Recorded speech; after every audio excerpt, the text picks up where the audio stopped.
नमस्कार, मैं मनसाराम यादव, फिजिक्स गुरु। आज चैप्टर 5 हम शुरू करेंगे। CS05 लॉज ऑफ मोशन, गति के नियम।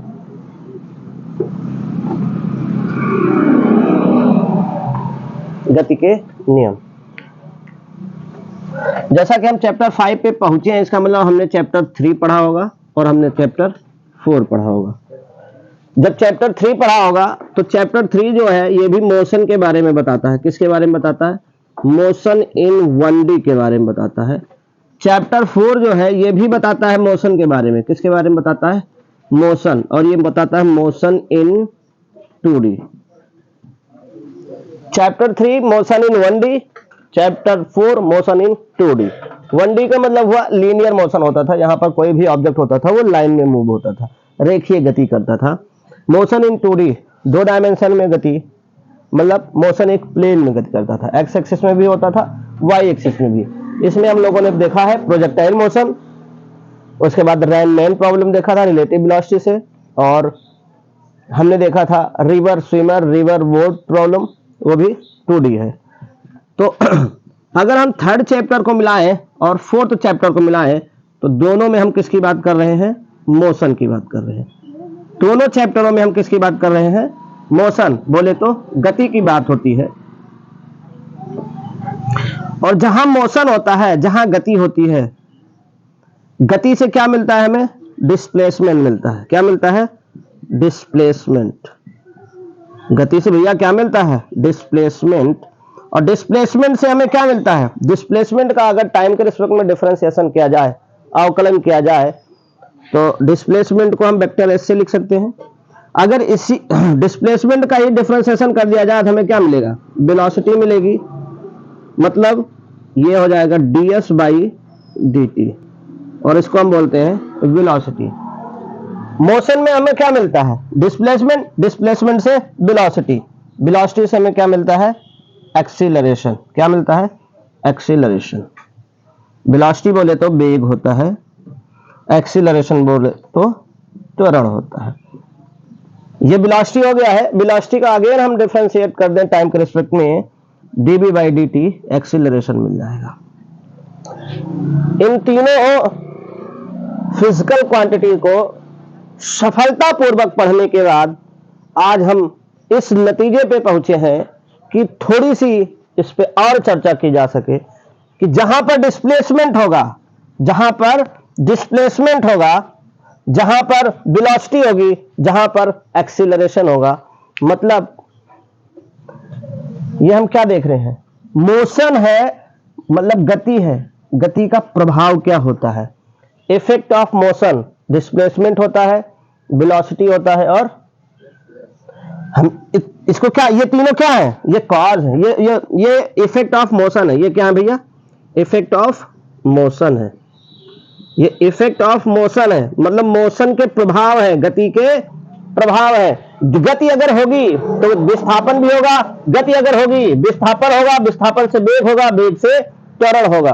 मतलब ये मुझे मोशन के इफेक्ट मिल रहे हैं, मोशन के प्रभाव हो रहे हैं। ठीक है। और इफेक्ट ऑफ मोशन की जहां पर स्टडी होती है उसे बोलते हैं काइनेमेटिक्स। क्या बोलेंगे भैया? काइनेमेटिक्स। मेरी बात क्लियर हो रही है? मोशन का मतलब है वहां पे विस्थापन होगा, वहां पे जैसे विस्थापन होगा तो वेग तो होगा ही होगा भैया। वेग होने के बाद त्वरण होगा। आप दूसरे शब्दों में कहो तो डिस्प्लेसमेंट है, वेलोसिटी है, एक्सीलरेशन है। ये तीनों हो रहे हैं, क्यों हुए हैं? मोशन के कारण हुए हैं। तो इफेक्ट ऑफ मोशन, और इसको बोलते हैं, ये हम जिस भी ब्रांच में पढ़ते हैं उसको हम बोलते हैं काइनेमेटिक्स। क्या बोलते हैं? काइनेमेटिक्स। अब हमारे प्यारे प्यारे बच्चों में से कोई एक होनहार बच्चा मिला। जब हम तीसरे और चौथे चैप्टर की पढ़ाई कर रहे थे तो उस बच्चे ने कहा, सर ये तो आप बता रहे हो कि डिस्प्लेसमेंट, वेलोसिटी, एक्सीलरेशन ये मोशन के इफेक्ट है, ये इफेक्ट हुआ क्यों? ये इफेक्ट हुआ क्यों? एक तरह से मोशन हुआ क्यों? मोशन ही काहे हुआ? तो उसको हम बोलते हैं कॉज ऑफ मोशन। भैया मोशन क्यों हुआ, मोशन क्यों हुआ, मोशन क्यों हुआ, ये मोशन क्यों हुआ, इसको बोलते हैं कॉज ऑफ मोशन। तो हमने कहा बेटा मोशन क्यों हुआ, कॉज ऑफ मोशन को देखने के लिए, समझने के लिए आपको हम ले चलते हैं एक नई दुनिया में, और उस दुनिया का नाम है लॉज ऑफ मोशन। इस दुनिया का नाम है, इसमें आपको पढ़ाया जाता है कॉज ऑफ मोशन, गति क्यों हो रही है। अच्छा, कॉज ऑफ मोशन के अगर हम पढ़ेंगे तो यहां पर भी हम इफेक्ट ऑफ मोशन पढ़ सकते हैं। क्या पढ़ सकते हैं, इफेक्ट ऑफ मोशन, गति के प्रभाव, गति के कारण, और गति के प्रभाव, गति के कारण हम जहां पढ़ते हैं उसको हम बोलते हैं डायनामिक्स। क्या बोलते हैं, डायनामिक्स। मेरी इतनी बात क्लियर है सबको। गति के प्रभाव, गति के प्रभाव क्या क्या हो रहा है उसको काइनेमेटिक्स में पढ़ते हैं। गति हो क्यों रही है और गति के प्रभाव दोनों, इसको जहां पढ़ते हैं उसको बोलते हैं डायनामिक्स। तो हम काइनेमेटिक्स पढ़ चुके हैं, अब हम क्या पढ़ेंगे, डायनामिक्स। तीसरे और चौथे चैप्टर में हमने क्या पढ़ा है, काइनेमेटिक्स। पांचवें चैप्टर में डायनामिक्स पढ़ेंगे। बात हो रही है मोशन की, बात हो रही है मोशन की, तो हम थोड़ा सा आपको दार्शनिक वे में समझाना चाहेंगे। दार्शनिक वे क्या है, क्योंकि बोला यह जाता है फिजिक्स, क्या, physics is philosophy, physics is philosophy. क्या होता है फिजिक्स की, अगर कोई डेफिनेशन पूछो तो क्या कहोगे, फिजिक्स इज फिलॉसफी। तो फिलॉसफी की दुनिया के एक महान दार्शनिक अरस्तु, कौन है भैया, अरस्तु।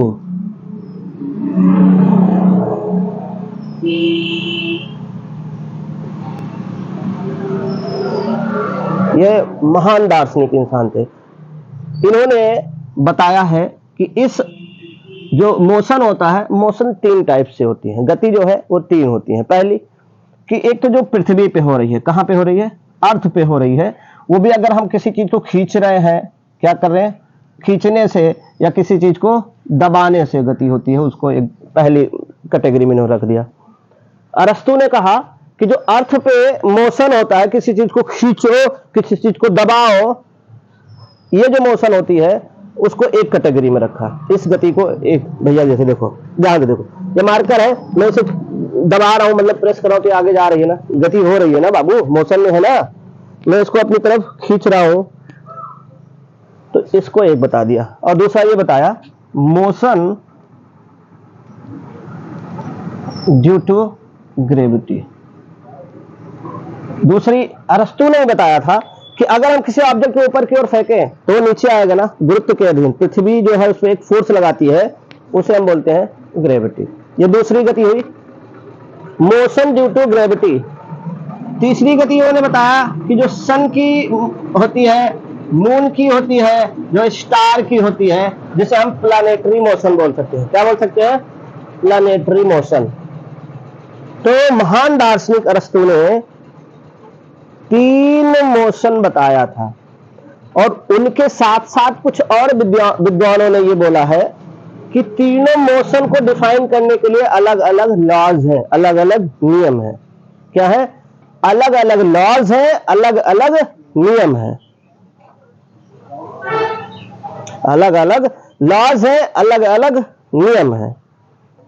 तो यार जब ये बात बताई अरस्तु ने कि तीन मोशन है और तीनों के लिए अलग अलग लॉज है, अलग अलग नियम है, तो बड़ी समस्या हुई। समस्या क्या हुई कि हम फिजिक्स के पहले चैप्टर में पढ़े भी थे यूनिफिकेशन। कॉन्सेप्ट क्या है फिजिक्स का, यूनिफिकेशन, मतलब बहुत सारे फिजिकल फिनोमिना को एक ही लॉ से समझाया जाए। फिर आए न्यूटन और गैलीलियो। कौन आया, न्यूटन और गैलीलियो आए। उसमें ज्यादा नाम सर आइजैक न्यूटन का लिया जाता है, गैलीलियो साहब भी थे। उन्होंने बताया नहीं, इन तीन मोशन को अलग अलग डिफाइन करने की जरूरत नहीं है, इन सभी मोशन को हम एक ही लॉ से डिफाइन कर सकते हैं और वो हर एक के लिए वैलिड होगा। और जो इन्होंने अपने नियम दिए, अपने कॉन्सेप्ट दिए, उसको हम बोलते हैं क्लासिकल फिजिक्स। क्या बोलते हैं, क्लासिकल फिजिक्स। न्यूटन के जितने भी लॉज हैं वो लॉज हम जहां भी पढ़ते हैं उस फिजिक्स का नाम है क्लासिकल फिजिक्स। क्या नाम है बाबू? Classical physics. क्लासिकल का वैसे भी मतलब है पुराने जमाने की फिजिक्स। 1942 के आसपास की बात है, वहां से लेके जब तक न्यूटन साहब जिंदा थे। मेरी बात को समझ में आई? Classical physics.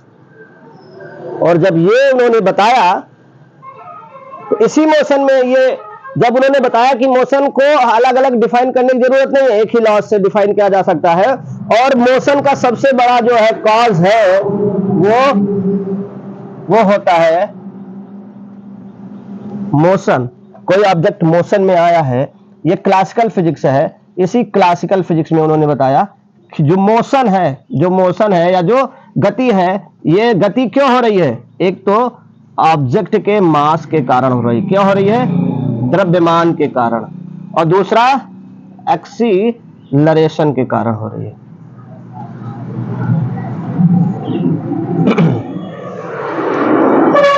न्यूटन ने बता दिया कि जो अरस्तु साहब बता के गए हैं 3 अलग अलग मोशन है, इनको अलग अलग डिफाइन किया जाएगा नहीं, सबको एक ही लॉ से डिफाइन किया जाएगा। और ये जो मोशन हो रहा है, इस मोशन का कॉज है मास और एक्सीलरेशन।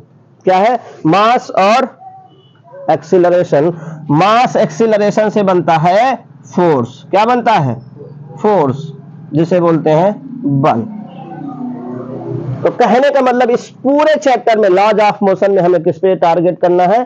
फोर्स पे। हमारा एक ही टारगेट होगा, हमारा एक ही मोटो होगा, हम एक ही चीज पे अपना ध्यान केंद्रित करेंगे, वह है फोर्स या बल। मेरी इतनी बात समझ में आई। फिर अब हम देखते हैं बल। चल भैया, फोर्स क्या देखते हैं? फोर्स, बल। देखना बाबू, ये कोई ब्लॉक रखा हुआ है। क्या रखा हुआ? ब्लॉक। ये अर्थ का सरफेस है। क्या है?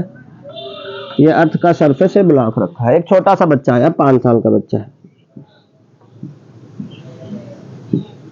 5 साल का बच्चा, और ये 50 किलोग्राम का है। कितने किलोग्राम का है? 50 भी ज्यादा यार, 20 रख लिया जाए। 5 साल का बच्चा, 5 साल का बच्चा नहीं, 3 साल का बच्चा है, 3 साल का, 3 ईयर। ये इसको पुश करेगा, दबा रहा है, तो क्या ये हटा पाएगा? इसको नहीं हटेगा ना। इसकी पोजीशन चेंज नहीं हुई, लेकिन बच्चा जो है उसने ट्राई तो किया। क्या किया? ट्राई। बच्चे ने ट्राई किया। अब ये 3 की जगह पर आ गया एक 30 साल का हट्टा कट्टा नौजवान, उसने थोड़ा सा हल्का सा पुश किया, तो ये क्या हो गया? मोशन में आ गया। क्या हो गया? मोशन। और इसकी क्या हो गई? पोजीशन चेंज हो गई। तो देखो बाबू, फोर्स की डेफिनेशन ऐसे बन रही है। कैसे बन रही है? हम बाहर से अप्लाई कर रहे हैं ना, है? तो force is an external cause, ये एक बाह्य कारण होता है। Force is an external cause. Force is an external cause which is change the. क्या करता है? फोर्स जो होता है वो चेंज कर देता है। क्या? पोजीशन। चेंज दी पोजीशन, और या तो वो चेंज कर देगा। अच्छा, इसने चेंज कर दिया तो इसका मतलब हुआ कि इसने फोर्स लगाया, लेकिन क्या इसका मतलब भी तो हुआ इसने भी तो फोर्स लगाया, चेंज नहीं कर पाया, वो कोई बात नहीं। तो force is an external cause which is change the position और ट्राइंग टू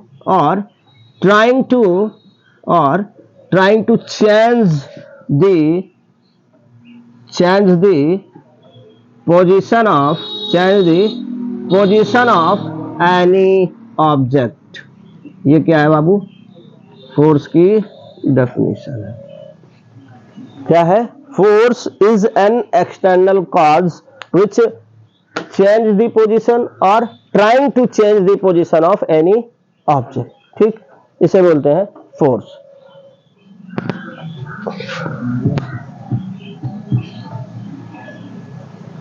फोर्स जो है वो 2 टाइप्स का है। पहला फोर्स है कांटेक्ट फोर्स, कांटेक्ट फोर्स ये टाइप्स ऑफ फोर्स है। दूसरा है नॉन कांटेक्ट फोर्स। अच्छा एक बार इसके हिंदी में भी डेफिनेशन हो जाए। बल, फोर्स बोले तो बल, बल वह बाह्य कारण होता है जो किसी वस्तु की स्थिति में परिवर्तन कर देता है अथवा परिवर्तन करने का प्रयत्न करता है। ठीक है। फोर्स, फोर्स के टाइप्स, ये दो टाइप्स के होते हैं, कांटेक्ट फोर्स और नॉन कांटेक्ट फोर्स। इसको बोलते हैं स्पर्शी बल। क्या बोलते हैं? स्पर्शी बल। और इसको बोलते हैं अस्पर्शी बल। स्पर्शी बल, अस्पर्शी बल।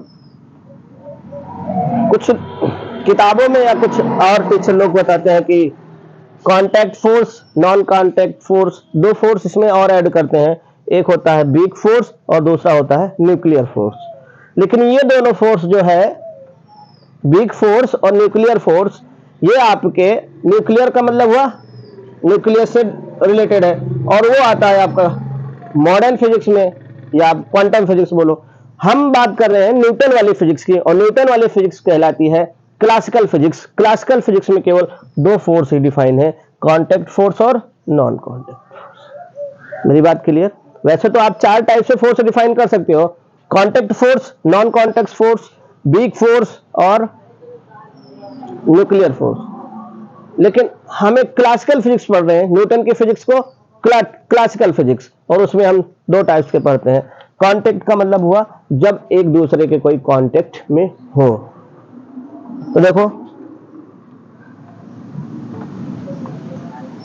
कांटेक्ट फोर्स क्या होता है। देखो ये एक, मान लो यहां से हमने एक रस्सी बांध के लटका दिया है, तो यहां से पकड़ के मैं इसे खींचूंगा तो इस पे एक टेंशन आएगा ना, और ये कांटेक्ट में ही है। तो पहला होता है टेंशन फोर्स। क्या होगा? टेंशन फोर्स, तनाव बल। दूसरा क्या होगा? जैसे ये कोई ऑब्जेक्ट है, ये मेज है, मेज पे हमने बुक रख दिया है, तो बुक जो है इस पर एक फोर्स लगाती है जिसे हम बोलते हैं नॉर्मल रिएक्शन, और ये इस पर भी एक फोर्स लगाता है जिसे बोलते हैं नॉर्मल फोर्स। क्या बोलते हैं? Normal force. नॉर्मल फोर्स इसके नाम के ही स्पष्ट है कि ये क्या होगा? 90 डिग्री में होगा, जहां पर दो पॉइंट एक दूसरे को कांटेक्ट कर रहे होंगे। नॉर्मल फोर्स को लिखेंगे अभिलंब बल। क्या लिखेंगे? अभिलंब बल।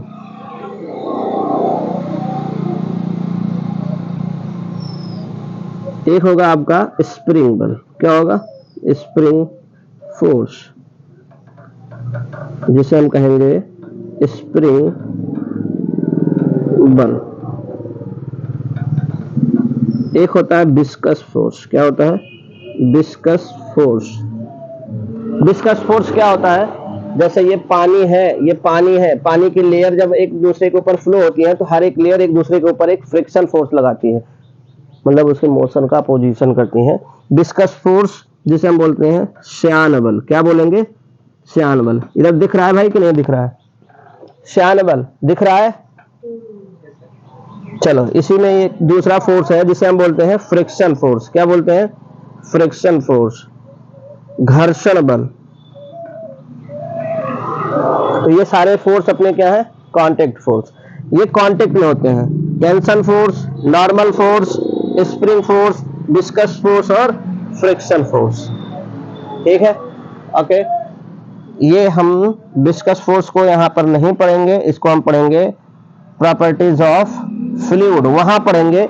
बाकी टेंशन फोर्स हम इसी चैप्टर में पढ़ेंगे, नॉर्मल फोर्स यहीं पढ़ेंगे, स्प्रिंग फोर्स यहीं पढ़ेंगे, और फ्रिक्शन फोर्स क्या है वो भी यहीं पढ़ेंगे। वन बाय वन करके हम पढ़ेंगे। नॉन कांटेक्ट फोर्स में आता है, जैसे अर्थ है हर एक को अपनी तरफ अट्रैक्ट करती है, जिसे हम क्या बोलते हैं? Gravitational force. क्या बोलेंगे भैया? Gravitational force. ग्रेविटेशनल फोर्स, गुरुत्वाकर्षण बल। क्या कहोगे इसे? गुरुत्वाकर्षण बल। दूसरा है, क्लास 10th में पढ़ के आए हो आप फिजिक्स, क्लास 11th में पढ़ रहे हो, एक चार्ज यहाँ होगा, एक चार्ज यहाँ, प्लस या माइनस, प्लस माइनस होगा तो अट्रैक्ट होगा, प्लस प्लस होगा तो रिपल होगा, जिसे हम क्या बोलेंगे? Electric force. क्या बोलेंगे? Electric force. वैद्युत बल। क्या कहोगे? वैद्युत बल। चार्ज दोनों दूर दूर रखे होते हैं, एक दूसरे को टच नहीं कर रहे होते, कांटेक्ट में नहीं होते हैं, जिसे हम बोलते हैं वैद्युत बल। एक और है अपना मैग्नेटिक फोर्स। क्या है? Magnetic force. आपने देखा होगा कि एक मैग्नेट है और दूसरा मैग्नेट है, दोनों एक दूसरे को अट्रैक्ट करते हैं या रिपेल करते हैं, दोनों जबकि एक दूसरे को टच नहीं कर रहे होते हैं। चुंबकीय बल, ये हमारे फोर्स है। अब हम वन बाय वन हर एक फोर्स को देखेंगे, फिर आगे हम इस पे चर्चा करेंगे। नोट कर लो।